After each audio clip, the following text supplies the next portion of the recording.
Custard pudding எப்படி பண்ணுறதுன்னு பார்க்கலாமா? வாங்க. ஒரு பாத்திரத்தை வச்சுட்டு இந்த பாத்திரத்தில் 2 கப்பு பால் ஊற்றிக்கோங்க. அந்த 2 கப்புலேயே 1/4 கப் மட்டும் எடுத்து வச்சுடுங்க. நமக்கு பின்னாடி யூஸ் ஆகும். பால் ஊற்றி நல்லா கொதிச்சதுக்கப்புறம் சுகர் போட்டுக்கோங்க. உங்களுக்கு தேவையான அளவு சுகர் போட்டுக்கோங்க. நான் 4 டீஸ்பூன்ஸ் போல் போட்டுருந்தேன்.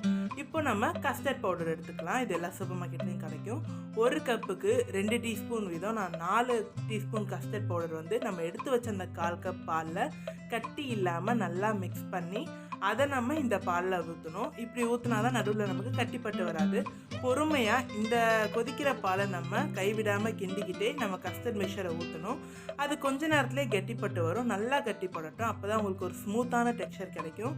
நல்லா கெட்டியானதுக்கப்புறமா உங்களுக்கு பிடிச்ச மோல்டில் ஊற்றி நீங்கள் ஃப்ரிட்ஜில் செட் பண்ணி எடுத்திங்கன்னா சூப்பரான கஸ்டர்ட் பவுடர் புட்டிங் ரெடி ஆகிடும். இதை சேர்த்து கஸ்டர்ட் பவுடர் இருந்தால் மட்டும் போதும். உங்களுக்கு ஜிக்லியான புட்டிங் ரெடி.